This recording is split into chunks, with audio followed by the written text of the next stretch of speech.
욥기를 마무리하려고 합니다. 욥기 내용의 많은 내용이 욥과 그 세 친구와의 대화로 이루어져 있습니다. 총 42장인데요. 3장부터 31장까지 대화가 이어지고, 사실 엘리후까지 하면 37장까지의 내용이 그런 대화의 내용들입니다.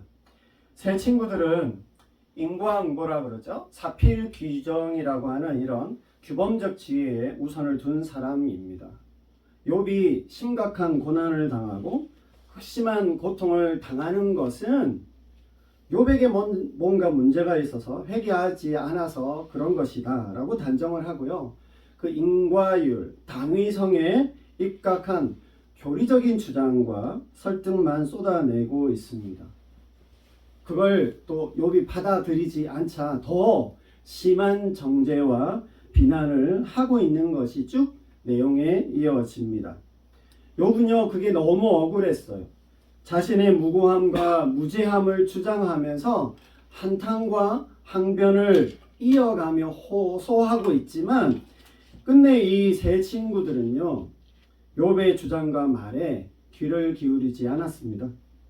여기에서 욥기가 주는 중요한 메시지가 있는데, 그게 뭐냐면 사람의 고통을 다루는 방식에 대한 문제를 욥기가 언급하고 있다라고 하는 겁니다. 세 친구들은 사실 평소 욥의 이 삶에 대해서 잘 알지 못했어요. 그리고 욥이 말할 때 잘 들으려고도 하지 않았습니다. 이들 세 친구들이 말하는 내용은 상당히 교리적이고 또 율법적인 요소를 담고 있어서 그 자체로는 틀리지는 않았지만, 그 자체는 틀린 게 아니고요, 진리입니다. 그러나 그렇다고 하더라도 그 내용들을 너무 일방적으로 들이대는 것은 위험할 수 있고 옳지 않다라고 하는 겁니다. 교리를 전하고 맞는 말을 한다고 해서 우선 그 고통과 고난을 당하는 사람에게 그러한 접근 방식은 폭력이 될 수도 있고 위로가 아니라 오히려 상처가 될 수 있다라고 하는 겁니다. 오죽하면 16장 1절에서 욥이 이 친구들에 대해서 뭐라고 이야기를 하냐면 재난을 주는 위로자들이다, 그렇게 표현을 하고 있습니다. 욥기는요, 극심한 고통을 당하는 사람에게 어떤 태도를 취해야 하는지를 보여주고 있습니다. 고통을 당하는데 그 고통의 원인을 설명하려고 하거나 이해시키려고 하면 안 된다는 겁니다.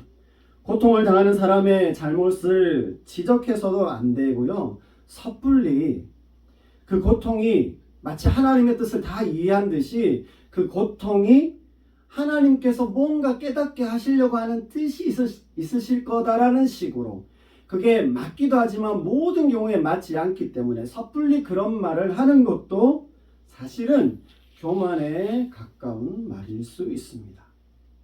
어떻게 해야 할까요? 간단하게는요, 공감해주고 함께 웃고 특히 함께 울어주라고 성경이 말하고 있습니다. 그래서 욥기가 고난에 대한 책이긴 하지만 우리에게 주는 중요한 메시지 중에 하나가 뭐냐면 함께 울어주라라고 하는 말씀이에요. 이 구절이 어디에 나오냐면 로마서 12장에 보시면 실천적인 행동을 강조하는 12장부터가 실천적인 행동을 쭉 바울이 이야기하고 있는데, 거기에 쭉 나오는데 중간에 딱 이렇게 들어가 있어요. 제가 한번 쭉 읽어보겠습니다.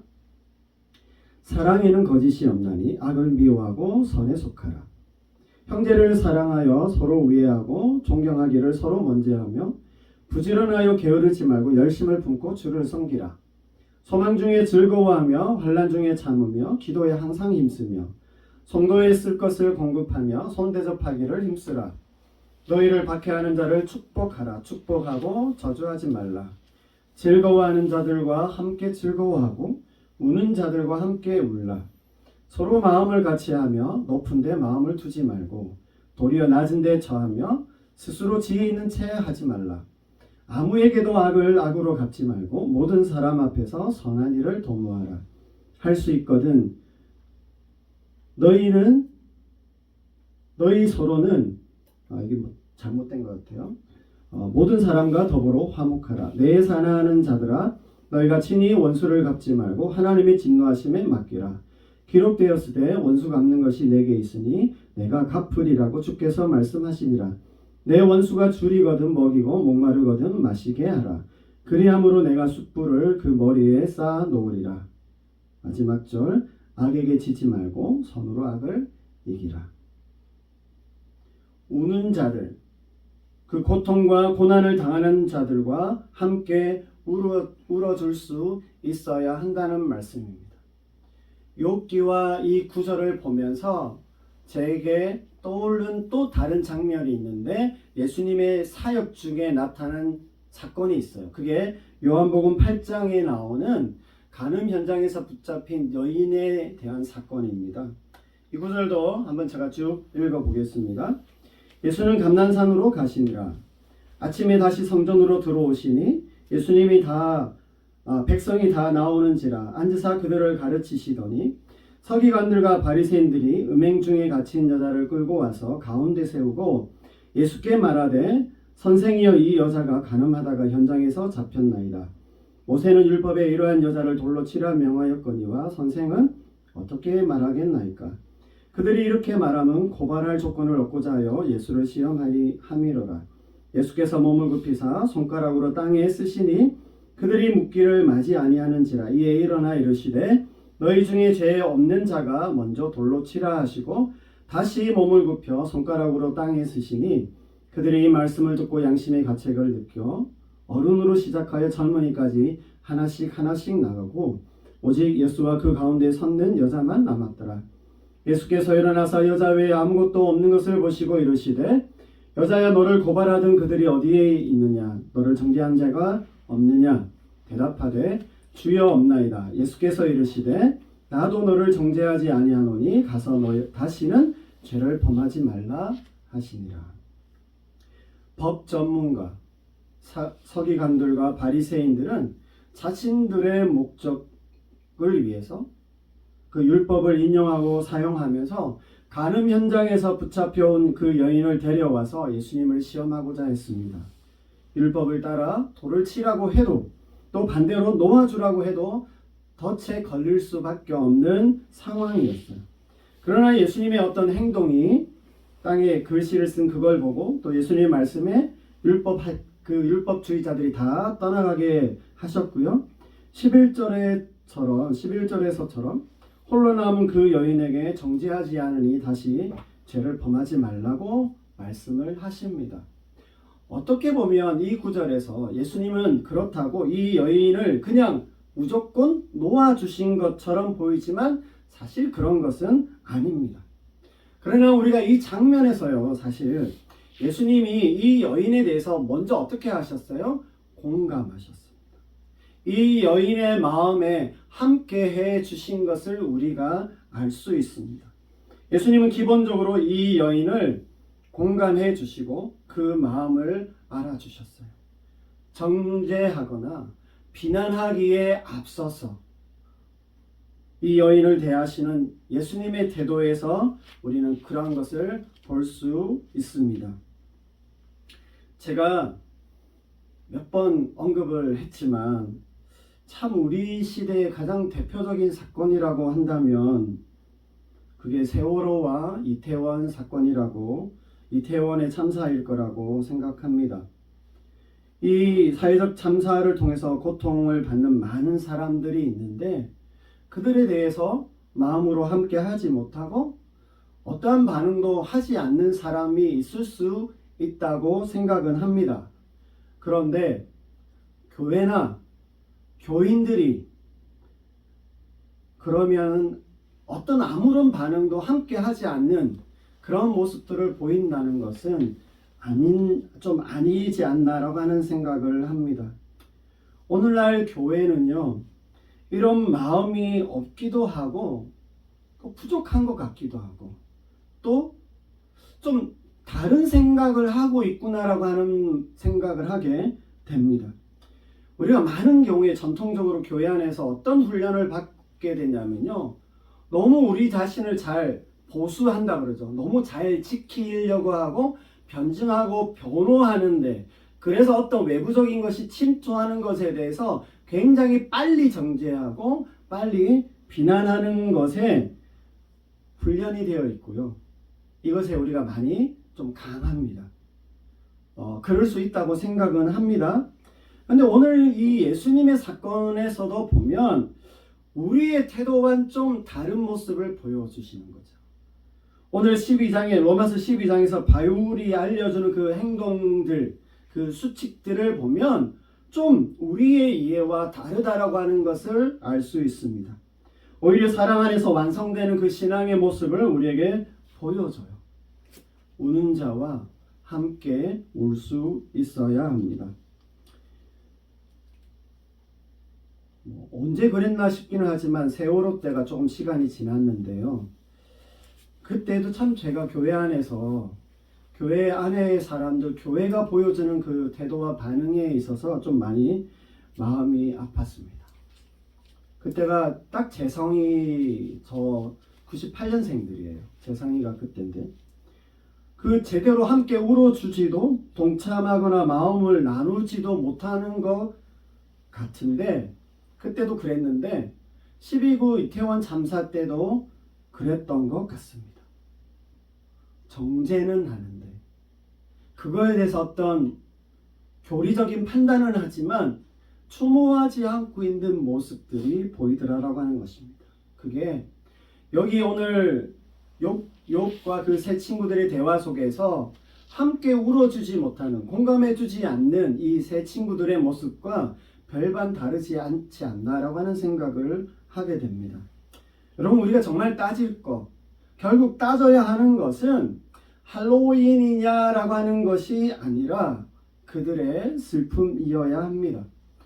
교회가 이 세상의 소금과 빛이라고 하잖아요. 이 세상의 소금, 빛과 소금이라는 말이 어떤 교리와 말씀의 차원에서만 세상의 빛과 소금이다 라고 하는 것이 아니라 이 세상에 대한 어떤 역할에 있어서, 그 핵심 역할에 있어서 세상 전체에 대해서 교회가 그런 어떤 모습을 보여야 한다라고 하는 것입니다. 그 대상이 교인이든지 아니면 교인이든 아니든 또 종교를 어떤 종교이든 떠나서 이 세상의 빛과 소금이잖아요. 그러면 여기에서 일어난 그 큰 슬픔에 마음으로 함께하고 반응하고 참여할 수 있어야 한다고 생각합니다. 굉장히 적극적으로 그들의 자리에, 그들의 옆에 다가가지 못하고 어떤 공적인 입장은 표명하지 못한다 하더라도 정말 진심으로 마음으로 그들을 위하고 응원해주고 기도하고 또 보이지 않는 가운데에서 도움을 줄 수 있는 모습이 우리에게 필요한 것이 아닐까라고 하는 생각을 해보게 됩니다. 오늘 우리의 시대는요, 지식과 판단이 없다기보다는 함께 우는 자와 함께 울어주라고는 어떤 공감하는 이 마음이 없는 것 같습니다. 우리 시대의 한국교회의 어려워지고 있잖아요. 이게 뭔가 제대로 교리적으로 어떤 신념적으로 이게 제대로 세워지지 않아서 그런 내용들이 지식이 없어서가 아니라 사랑이 부족해서일 거고요. 함께 울어주지 않는 우리의 좀 모순된 모습, 좀 부족한 이런 모습들 때문이 아닐까 생각되어지는 요즘의 시절입니다. 욥기의 중요한 메시지는 고난에 대해서만이 아니라 그 고난을 당하는 자들과 함께 울어주라고 우리에게 도전을 주고 있습니다. 우리가 대단하게 생각하는 하나님의 나라 있잖아요. 하나님의 나라는 낮은 대로 흘러요. 약한 대로 흐릅니다. 그래서 이 세상이 가지고 있는 그 틈들이 있잖아요. 그 홈들이 있어요. 낮은 대로 흘러서 그게 메꿔지고 약한 대로 흘러서 메꿔지는 게 하나님의 나라입니다. 그 홈을 메꾸는 식으로 이루어지는 게 하나님의 나라예요. 높은 것은 낮추고 강한 것은 힘을 빼고 나누는 식으로 완성되어지는 게 하나님의 나라라. 그렇게 이해해야 합니다. 여러분, 우리가 최소한 우는 자와 함께 울 수 있는 그 믿음의 태도와 반응을 보일 수 있는 그 하나님 나라 안에 살아가는 실천적인 어떤 믿음의 태도와 실행이 있는 우리 모두가 되시기를 바랍니다. 아멘. 이제 욥기의 그 욥기가 주는 메시지 제가 지난주에 한 번 했고 오늘 두 번째 했고 이제 세 번째 메시지인데요. 제가 지난번에도 교인이면서도 의사이신 분 굉장히 훌륭하고 많이 칭찬을 받는 좋은 의사 선생님 얘기를 했어요. 그분이 갑작스런 사고로 돌아가셨다는 얘기를 했는데 최근에 제가 이 유사한 굉장히 안타깝고 황망한 이야기를 또 하나 듣게 됐어요. 어느 목사님이 후배와 어느 다른 교회 다니는 후배와 이제 전화 통화를 하다가 그 후배분이 다니는 교회에 어떤 젊은 집사님이 계신데 너무 성품도 좋고 신앙도 좋고 진짜 두루두루 많은 사람들에게 칭찬을 받는데요. 근데 이분이 너무 허망하게도 어떤 사고가 났는데 아파트 베란다에서 그 무거운 이불 있잖아요. 그걸 이렇게 자세하게는 묘사 안 할게요. 아무튼 그렇게 털다가 그 힘에 의해서 추락사를 하셨다는 얘기입니다. 좀 참 너무 황망하고 당혹스러운 일인데 가족들이 이 일 때문에 너무 고통스러워한대요.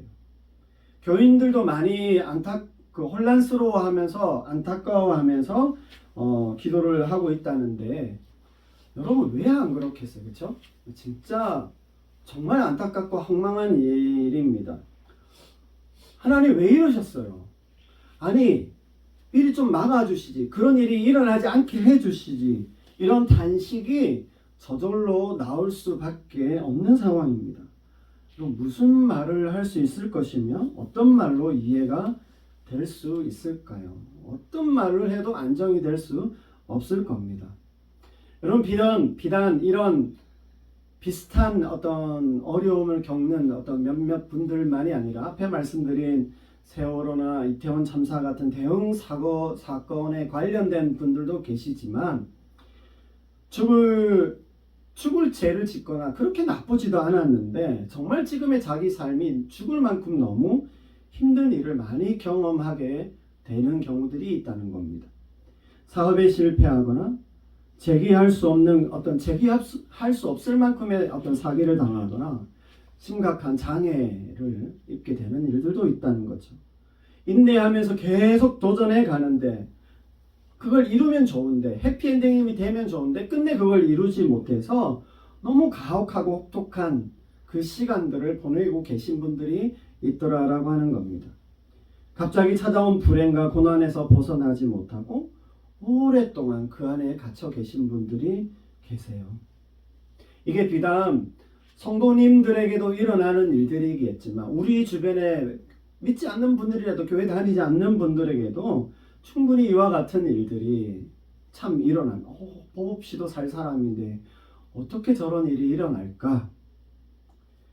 여러분 이 욥의 상황이라는 거 이미 우리 앞에서 다 봤고 알고 계실 텐데 이 욥의 상황이라는 것이 이러한 불행과 고난의 제가 최대치를 상징한다라고 말씀을 드렸습니다. 의인이고 온전한 행실을 가진 사람으로서 정말 욥은 자신을 계속 거듭 주장하지만 무고하고 무죄한 그런 인물이었습니다. 근데 이 욥은요 그런 욥이기 때문에 욥이라고 하는 그 사람 안에는 선하고 평범한 그야말로 무고한 그 사람들이 다 들어가 있어. 욥 안에 다 들어가 있습니다. 그래서 사실 지금 팔레스타인이나 우크라이나에서 그 전쟁으로 희생당하는 무고한 사람들을 좀 생각해봐도 될 것 같습니다. 아무튼 이 욥 안에는요 이런 모든 사람들이 다 들어가 있고 그들을 포함하는 인물이 누구냐? 욥이라고 말할 수 있어요. 그러한 욥이 마치 우리를 대표하듯이 우리를 대신해서 질문하고 있는 거죠. 하나님이 살아계시다면 하나님께서 선한 뜻과 의지로 이 세상을 주관하신다면서요. 어떻게 그러신다고 하는데 이런 일이 일어나나요, 하나님? 왜 이런 불합리하고 부조리한 일들이 있고 무고한 사람들이 까닭 없이 이유 없이 희생당하고 고통당하느냐라고 하는 것입니다. 여러분 우리가 이 욥의 상황도 그렇고요. 욥이 하고 있는 그 질문에도 우리가 포함되어져 있어요. 욥의 상황과 욥이 하나님 앞에 하고 있는 이 질문 안에 우리도 포함되어 있습니다. 근데 이러한 욥의 질문에 이제 드디어 하나님께서 38장부터 41장까지 해서 말씀하세요. 여러분 38장과 41장의 이 내용은 이제 저희가 묵상 순서에 따라 나중에 읽어보게 되실 텐데 읽어보시면 이 하나님의 설명 안에서요 압도되어지는 것을 좀 느낄 수 있습니다. 특히 38장과 39장에서는 하나님께서 욥에게 일종의 우주에 대한 가상 체험을 하세요. 그래서 마치 저희 개론에 보면 VR 체험하는 것처럼 욥에게 그런 장면들을 다 보여주시면서 우주의 질서와 규현에 대한 질문을 하나님께서 오히려 욥에게 하시는데 4절 특히 시작하시면서 뭐라고 말씀하시냐면 내가 땅에 기초를 놓을 때에 내가 어디 있었느냐 내가 깨달아 알았거든 말할지니라. 이렇게 시작하면서 이제 질문들을 계속 던지시는데 그 질문들의 내용이 아마 욥이 상상하지 못했던, 상상할 수 없었던 그런 일들에 대한 것이었을 겁니다. 11절 보시면 어느 것이 광명 있는 곳으로 가는 길 아느냐 길이냐. 22절에 그 히브리인들의 그 사고에는 당시 세계관에는 어떤 기후들이 어디 창고에서 나온다는 얘기를 제가 창세기 때 말씀드렸는데 여기도 보면 내가 눈 곳간에 들어갔었느냐 우박 창고를 보았느냐 그런 걸 컨트롤할 수 있냐. 33절에 보시면 내가 하늘의 궤도를 아느냐 하늘로 하여금 그 법칙을 땅에 베풀게 하겠느냐. 네가 이 우주의 복잡 단안한 이런 어떤 질서와 일들을 한번 해보겠니? 할 수 있겠니? 다스릴 수 있겠어? 하나님의 이 질문들이 계속 이어지는데요. 정말 크게 한방 얻어맞는 기분이 들었을 거예요. 하나님이 이 질문들을 통해서 하나님의 이러한 설명을 통해서 욥이 가지고 있었던 그 제한적 관점과 경험들에 대해서 아주 정확하게 말씀해주고 계신다고 생각합니다. 그 온 우주를 바라볼 시각이 없는 주제에 그런 처지에 하나님을 비난할 위치에 있지 않다라고 하는 것입니다. 40장과 41장에 보시면 베헤못과 리워 야단이라고 하는 비유를 드시는데 이건 뭐냐면 고대 근동의 동물을 말한다고 해요. 이 비유를 하시면서 이들은 뭘 상징하냐면 혼돈과 위험의 상징으로 여겨진답니다. 무슨 말씀이냐면요. 하나님의 세계가 선하지만 하나님의 세계가 선하지만 항상 안전한 것은 아니다라고 하는 말씀을 하나님께서 해주고 계신 겁니다. 선하고 질서 있고 아름답지만 동시에 하나님의 이 세계는 거기에는 불안전하고 거칠고 위험하다라고 하는 말씀을 이 비유를 통해서 욥에게 하고 계십니다. 결국 42장 끝에 보시면 욥은 그것에 대해서 겸손하게 자기의 하나님을 향했던 항변 그럴 수밖에 없잖아요. 우리가 이해해요. 근데 그런 입장에서 이제 욥은 겸손하고 회개하는데 욥이 회개했다는 것이 뭐냐면요. 죄를 회개한 게 아니라 하나님을 다 아는 것처럼 하나님을 그렇게 한정하려고 했던 그 자신에 대해서 그 태도에 대해서 돌이키는 회개를 했다라고 하는 겁니다. 제가 하나님의 영역을 침범했어요 라고 하면서 회개했다라고 하는 겁니다. 하나님을 이해하려고 하거나 질문하고 설명을 요구한 것에 대한 회개였습니다. 이러하기에 욥기는요. 왜 선한 사람에게 고난이 있을까? 왜 이와 같은 불합리하고 부조리한 일들이 일어나느냐라고 하는 그 이유를 알아내기 위해서 애쓰지 말라라고 하는 거예요. 모른다는 겁니다. 사실은 그거 다 알 수 없는 일이라는 거예요. 대신 그 광대하신 하나님을 무한 신뢰하라고 우리에게 말해주고 있습니다. 결국 욥기에서 보면 그 많은 질문들이 있지만 사실 욥기는 그것에 대해서 우리에게 딱 이거야라고 하는 설명을 어떤 답을 주고 있지 않습니다. 이런 측면에서 보면요, 제가 전에도 한번 말씀드린 적이 있는데 욥기는 모른다는 것을 아는 것이 답이고 진리다라고 하는 것을 우리에게 말해주고 있습니다.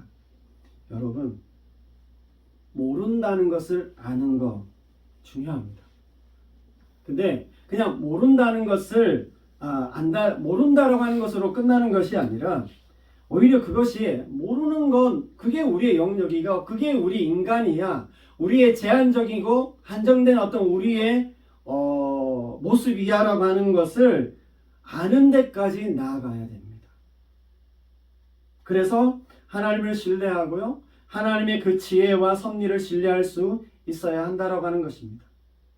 모른다는 것을 알기 때문에 우리는 고통과 슬픔 중에라도 하나님 앞에 나아가며 하나님이 친히 돌보시고 그분의 선하신 뜻 안에 있다는 것을 믿으라고 격려하는 것이 욥기의 내용입니다.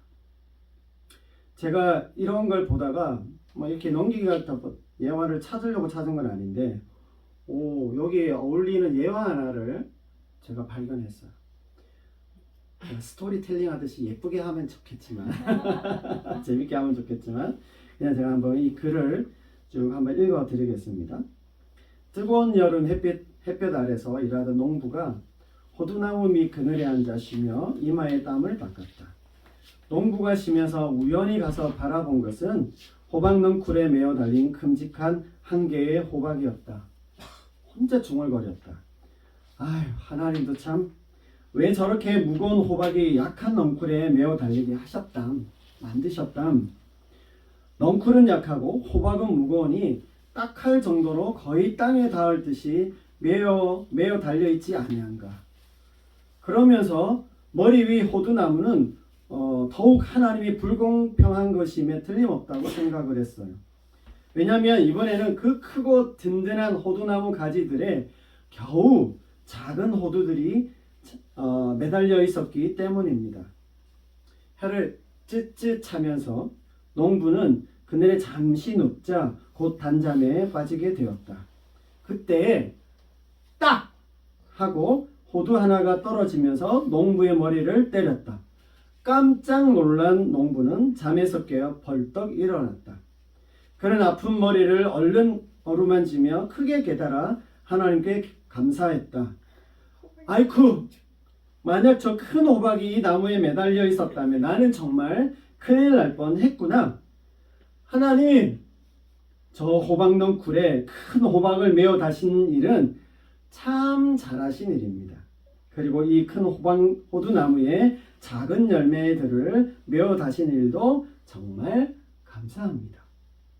굉장히 단순한 그런 간단한 이야기이지만 사실 하나님의 이 섭리와 이 창조에 대해서 우리는 의문을 가지기보다는 사실 경외심을 가질 수밖에 없는 것이고요. 놀라워하고 감탄할 수밖에 없다라고 하는 것을 좀 깨닫게 해주는 그런 예와 같았습니다. YTN 사이언스 기자 그 12월자 얼마 전 기사 제목이 이랬습니다. 50광년 밖에서 발견된 미스터리. 그러면서 형성 이론에 위배되는 행성 포착. 그러니까 무슨 말이냐면요. 그러면서 이제 기사 내용은 이런 발견이 모든 예상을 뛰어넘는 발견이다라고 하는 걸 말하고 있어요. 여기에 무슨 형성 이론 모르겠어요. 찾아보지도 않았고요. 근데 그런 형성 이론이 있어서 어떤 예상들을 할 수 있었지만 그걸 벗어나는 걸 이제서야 지금에야 발견했는데요. 그 행성이 어디에 있냐면 정말 우리와 가까운 데에 있는 거래요. 가까운 데에 있는 것도 이제 새로운 어떤 예외적인 어떤 거를 이제 발견하게 됐다라고 하는 겁니다. 무슨 말이에요? 여러분, 참 우리가 아는 게 적구나. 안다고 하지만 모르는 것이 많겠구나 라고 하는 생각을 하게 됩니다. 우주에 대해 아는 것이 너무 적다라고 하는 사실이에요. 그러나 비단 우주에 대해서만 그럴까요? 우리가 살아가고 있는 이 세상과 인생, 영혼과 영혼에 대해서 우리가 진짜 알고 있는 것은 얼마나 될까요? 이제 말씀을 이제 좀 정리하면서 마무리하겠습니다. 네 번째 내용을, 우리가 이 세상을 살면서 또 각자의 인생을 살면서요, 더구나 우리가 하나님을 신앙하고 그분께 순종하며 의존된 삶을 살아간다라고 하는데, 참 우리의 삶 속에 이해하기 어렵고 받아들이기 힘든 그 일들을 우리가 많이 겪기도 하고 많이 목격하게도 됩니다. 그러면서 우리는 하나님을 좀 원망하기도 하고요, 때때로 우리 신앙의 그 삶에 대해서 회의적인 그 의심들을 하게도 됩니다. 그렇다고요, 우리가 어느 순간에 충분히 그 모든 것들을 이해할 수 있는 어떤 설명과 깨달음을 받느냐, 그런 것도 아니더라고요. 사실 오늘 욥기가 우리에게 그러한 하나님의 섭리를, 우리는 어쩌면 이 우리의 인생과 세상에 있는 어떤 그 공식 틀 안에 자꾸 대입해서, 하나님이 이렇게 했으니까 하나님 이거 해주세요, 내가 이렇게 드렸고 내가 이렇게 했으니까 이럴 때는 하나님이 해주신다고 했잖아요. 사실 성경 말씀의 그런 공식들을 우리가 자꾸 대입해서 하나님께, 욥에게 다구치듯이 하나님께 강제하는 그런 어떤 모습들을 보일 때가 사실 있어요. 근데 하나님의 그 복잡 단안한 하나님의 섭리를 사실은 욥기를 통해서 우리가 다 이해할 수 없고 깨달을 수 없다라고 하는 것을 말씀해 줍니다. 아마 이 욥기가 우리에게 주는 이 결론조차 받아들이기 쉽지 않겠지만요, 결국 욥기의 결론이 뭐냐면, 우리 인간, 너희 인간이라고 하는 그 존재가 가지고 있는 한계와 인식에 있어서 얼마나 제한된 것인지를 욥기는 우리에게 말해주고 있습니다. 그러면서 우리 너머에 계신 그 하나님, 우리의 삶을 아주 다이나믹하게 그분의 존엄한 뜻과 섭리를 따라서 역사하시고 움직이시고 인도해 가신다라고 하는 그 사실에 대해서 우리가 하나님을 신뢰함으로 믿음으로 나가야 한다라고 하는 것을 우리에게 말씀해 줘요. 여러분, 이 말을 좀 우리의 신앙의 언어로 좀 더 정확하게 말해 본다면요, 여러분, 우리가 경험하고 보게 되어지는 이해할 수 없고 감당할 수 없는 고난과 고통의 그 사건들, 그 시간들 속에서라도 결국 욥기는 우리에게 뭐라고 이야기하냐면 하나님을 신뢰하라는 것, 끝까지 그분을 신앙할 수 있어야 한다라고 말해요. 그러한 무한하시고 광대하신 하나님을 신뢰해야 한다라고 우리에게 말씀하고 있습니다. 42장 5절에 욥이 뭐라고 말해요? 내가 귀로 듣기만 하였사오나 이제는 눈으로 주를 배웠나이다. 오늘 설교 제목이죠. 이 설교 제목이 뒤에서 이렇게 잠깐만 언급하게 되는데요, 여러분, 여기에 있는 이 욥의 고백이 뭐냐면, 욥은 그렇게 많은 질문과 의심의 그 항변들을 쏟아냈지만 그런 모든 것들은 결국, 여러분, 우리가 욥기를 읽으면서 뭘 느꼈어요? 욥이 하나님에 대해서 항변하고 하나님께 막 질문하고 달려드는 것, 대드는 것 같지만 결국 욥은 하나님을 향하고 있었고요, 오히려 끝까지 하나님을 붙잡고 있는 욥을 볼 수 있었습니다. 그래서 우리는 이 욥의 이 고난, 욥의 질문들, 항변들을 통해서 비록 우리의 삶이 그런 이해할 수 없는 고난과 고통이라 해도, 감당할 수도 없고 알아주지도 않고 끝이 보이지 않는다 해도 하나님의 섭리와 역사하심을 우리가 이해할 수 없지만 그 하나님을 신뢰하며 끝까지 우리 믿음의 길을 나가야 한다라고 말하고 있는 것입니다. 사랑하는 여러분, 우리의 모든 상황에서 우리를 향하신 하나님의 선한 뜻을 의지하고 신뢰하며 우리의 믿음과 신앙을 끝까지 부여잡고 그걸 끝까지 잡고 나아갈 때 우리의 믿음의 길, 우리들만의 길, 여러분 각자의 그 믿음의 길을 굳건하게 잘 걸어가시길 주님의 이름으로 축복합니다. 아멘. 한번 기도.